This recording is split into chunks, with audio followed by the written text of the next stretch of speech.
Hi, I'm Darryl Romphf from Lumberjunk, and this is loudguitars.com. Hi, this is Pamela with loudguitars.com. We're at the Kitchener Blues Festival, and I'm here with Lumberjunk's Darryl Romphf. Hi, Darryl. Top of the morning to you. Top of the afternoon to you, yeah. Bottom of the afternoon? Bottom of the morning, yeah, that's it. After 2 shows yesterday, it may be bottom of the afternoon for you. How you feeling today? Good, really good. Yeah, we're used to doing pretty marathon sets, so it was good, yes. For anybody who doesn't know Lumberjunk, you've got to check this band out. I watched a show yesterday and spent a large part of the show trying to determine how the heck I was going to describe this band, because it is such a wonderful, eclectic mix of musicians, different styles. Everybody brings something to the table. So instead of me trying to describe it, let me give that job to you. Easy peasy, yeah. I don't know. It's rock and it's soul and it's blues. Like that's kind of the core of it. There's a lot of different influences. I certainly have a lot of rock influences, but at the same time, a lot of the classic sort of Hendrix, B.B. King, Stevie Ray Vaughan, Buddy Guy, Taj Mahal, who's at the Blues Fest this year. And that's just my influences. Then you get into Matt's, who's Steve Winwood, Joe Cocker, Allman Brothers, and more modern like Kings of Leon, Black Keys. So we do listen to a lot of stuff across genres, and whatever gets us going, we end up taking a piece of that and bringing it into the band. It was just awesome when I watched you walk out on stage yesterday, and I saw a rock guitar player, guitar slung really low. Beautiful guitar. We're going to talk about that after. Yeah. And then I see a totally funky bass player, and the drummer who is so extremely articulate, and his timing, he could have set a metronome to the lad, and then Matt, young, and the music just pours through him like he's a much older man, Yeah, the first time you hear Matt sing and play, it's shocking when you find out his age, but he has an old soul for sure. He's a great, genuinely great person, but he channels the music really, really well. There's a lot of unspoken things going on in the band and with Matt in particular that we don't have to talk about. Topics we don't need to discuss, like, oh no, it's got to feel a little more like this, or it has to be put in this certain way. With the organ in particular, the drawbar settings can be intimidating to a young keyboard player, to anybody, period. And there's never any kind of conversation about tones and note choices and placement with him, or really anybody in the band. But it's particularly with Matt, it's always a pleasant surprise every day. Well, I found that very evident when, you just have to hop on YouTube and peek at a couple of videos, and it's instant how you can tell the band gels. There is a chemistry there that works, and there's so much chemistry, and then seeing you live yesterday just solidified that for us. And I understand what you mean by saying all the unspokens, because it's just there. It's the magic. So how did you come to meet to put this band together? About a year and a half ago, Darius, the bass player, was approached by Matt saying he was looking for a studio to record some of his stuff with. And Darius said, "You don't need a studio, you need a producer." And so I've been doing artist development and record production for 10 years. That's the biggest thing that I've been doing for the last decade. Playing has been secondary. So I met up with Matt, and we went through about 15 of his songs and just rough demoed them, and I put together different musicians to try and figure out his sound and direction. And he has a real classic writing style, so I wanted to bring that a little more current and make it a little more modern. And so I played with Jamie, the drummer, Jamie Allegre, and Darius McKinley, the bass player, in various different projects over the last 10, 12 years. And so for me, it was natural, his playing style, and I know those guys so well. It's like, hey, let's put them in as the rhythm section. They have a really special drum and bass connection. It's really, really special. And so I thought, hey, I know those guys, and they're fantastic. Let's put that rhythm section, and then I'll play guitar with it, complement your voice and keys, and we'll see how it goes. And literally the 5-song EP that we recorded was the first 4 or 5 days we were together in the room. That's how we decided to. That's how the band came together. Jamie came. He lives in New York, so he flew in from New York. We got together in a studio, and we decided, what are we gonna do? And so we just kind of went through. Let's try this song first, and that's how the EP came out. It just worked. There was nothing, no real planning to it other than let's just get everyone in the room and it'll be okay. And just turn into big channels, and it just all comes through, and it tied together really beautifully. How did the name come about? You'll have to ask Matt about that one, but it's Lumberjunk. It's Lumberjunk, yeah. What did I say yesterday? French for large organ? Yes. Yeah. It's French for large organ, yeah. We'll leave it at that. And can you talk to us a little bit about what you're playing through right now? It's always, like most guitar players, it's always a constant revolution. But my main guitar is a Gibson 1981 Firebird CMT. So it's a pretty rare bird, and I've had that guitar about 8 years now, and it's been on every record I've ever worked on, and it just works.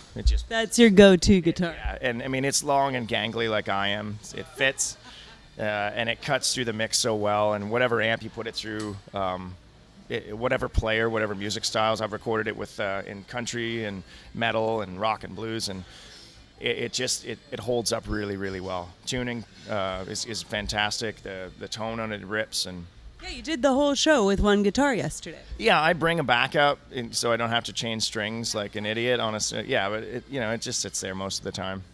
The bird's really good to me. Like it takes a lot of abuse. And what are you playing through? Amplifiers are always revolving. Right now, I've got a Bogner 212 Alchemist. Which is I just have it kind of set to one sound. I don't really use the channel switching features and stuff like that. It's got really cool built-in delay that's got a bit of modulation on it that I really, really dig. It just kind of thickens the sound a bit, and it's kind of like a souped-up super reverb is kind of what they're going for. Somewhere between a boogie and super reverb. I'm not sure, but and then Trainer cabinets, love them, and I've got a little Trainer Canadian made Trainer YGL1. Did all the recording with it. It's just a single 12, I think it's 20-watt combo, and it's bang for the buck. It's an absolutely phenomenal amp, and so I've done all the Lumberjunk recording with that amp and a Soldano Astroverb 16. So. And how about pedals when you're playing live? Pedals, with the Bogner, well, pretty much with every amp that I play, I have a Keeley 4-knob Keeley compressor, and it basically stays on all the time. It just hugs the tone. The Firebird is really, really bright and really, really fast. So in the bridge position, and so to round that out a little bit, to bring that attack so it doesn't rip your face off, the Keeley really settles it down nicely, and I like what it does to the bottom. So that pretty much stays on all the time, like a moderate. It's not absolutely slam, but it's on all the time. And then Keeley Time Machine.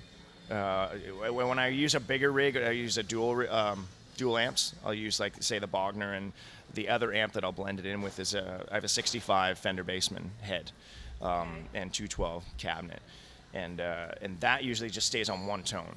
So I have a stereo rig, and my pedal board will go through everything, and it'll change, but my Fender will stay the same. So it's like pick attack. It's got that glassy kind of Fender pick attack, but that Bassman brown sound that just kind of sits in the mix really nicely, and it goes well against so it's set to more clean or crunch, and then the other amp I can juice it up if I need a little bit more nuts on it.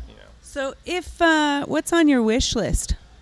If you got to, what's on your wish list? Well, the next major amp purchase will be a Soldano SLO 100. I do a lot of recording with them, and they suit my style and my approach a lot. The Warren Haynes I consider to be my favorite guitar player, and his tone. First time I heard his tone, it was like, what is that? So found out it was an SLO 100, and kind of I approached the guitar, particularly from my right hand perspective, using the pick and fingers to soften. I like a more rounded sound. Even though sometimes it can get really bright and cutting, I like to soften that blow a little bit with using the fingers and the pick. Yeah, that's the first first rule of tone, right? Yeah.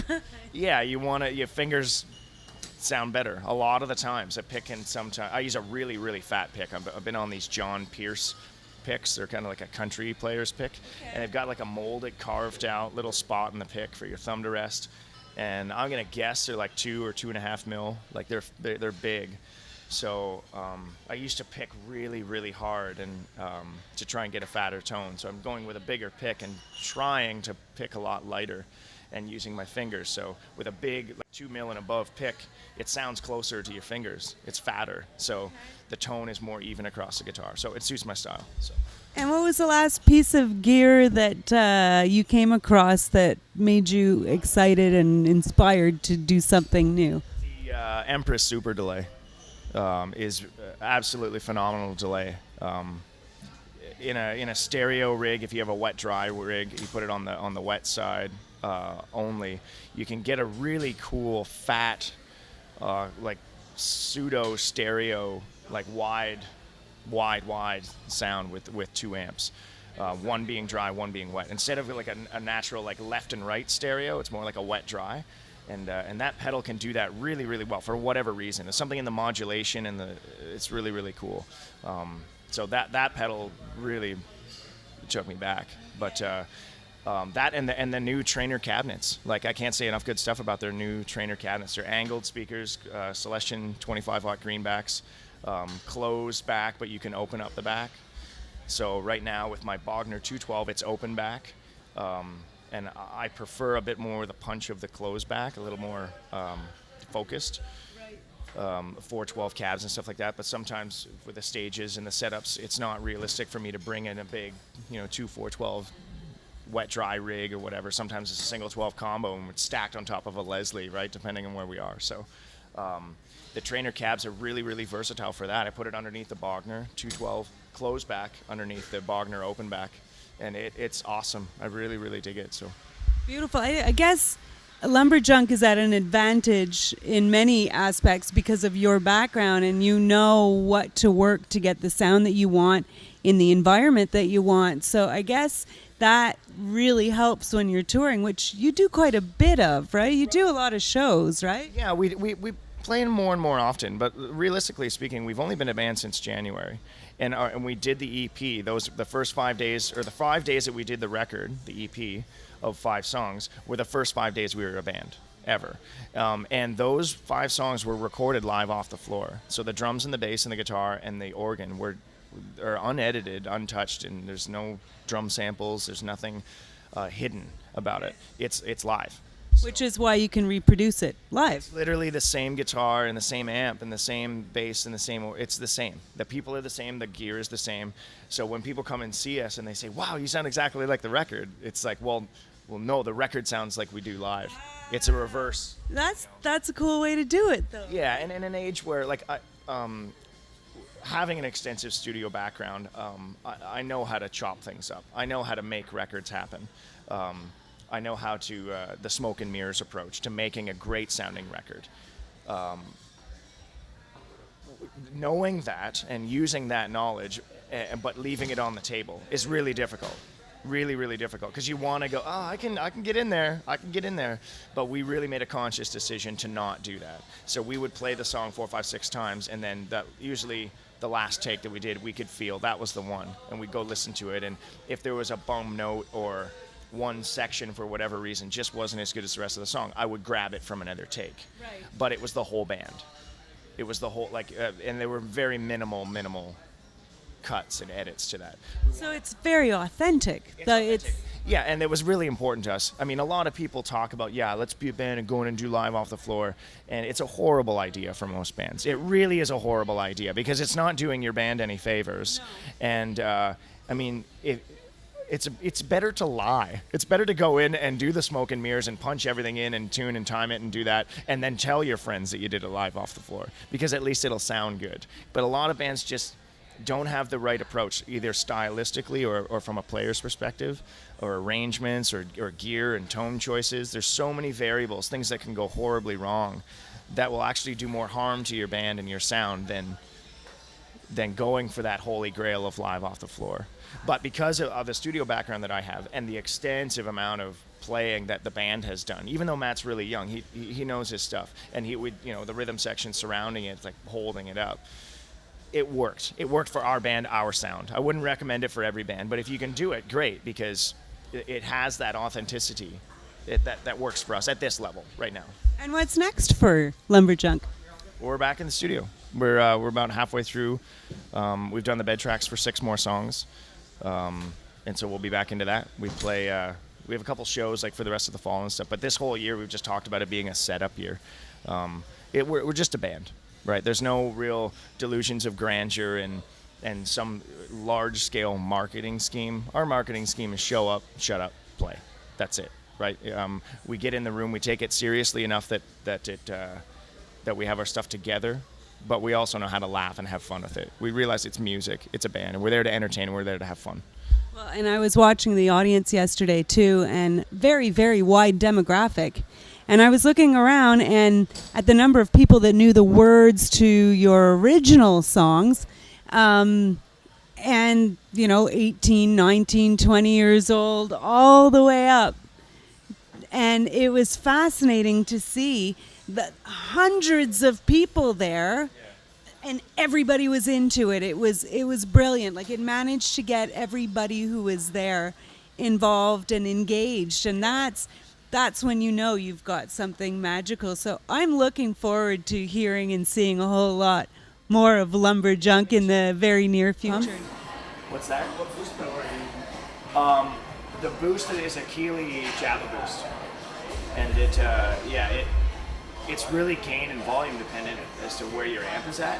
So I have to get it at a certain volume, and then adjust it for every placer.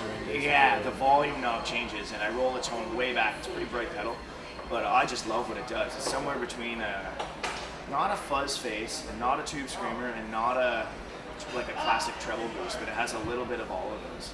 Yeah, I think Keeley and Exotic probably make the 2 best. I love their stuff. That Time Machine pedal that I use with the basement's pretty clean up to like 6 or so, and which is an ungodly amount of volume for most of the time. Yeah, you can't really use it. Yeah, so I put the volume at like 1.5 on the basement, and then kick the Time Machine on, and that modern side of the Time Machine, I don't know if you're familiar with that pedal. I love it. I love it. In the studio, it's in the Keeley compressor, pretty much stay on all the time. And like, doesn't matter the genre of the record. So I love the Keeley stuff. I mean, I try not to be a fanboy for like any one particular, like I'm not going to go out and tell everyone to play a Firebird because I love my Firebird. But Keeley, I just keep, every time I plug in one of their pieces, like 9 times out of 10, it ends up on my board, right? So it's like, wow, I guess I like Keeley stuff. Future, and thanks for sitting with us today. Thank you.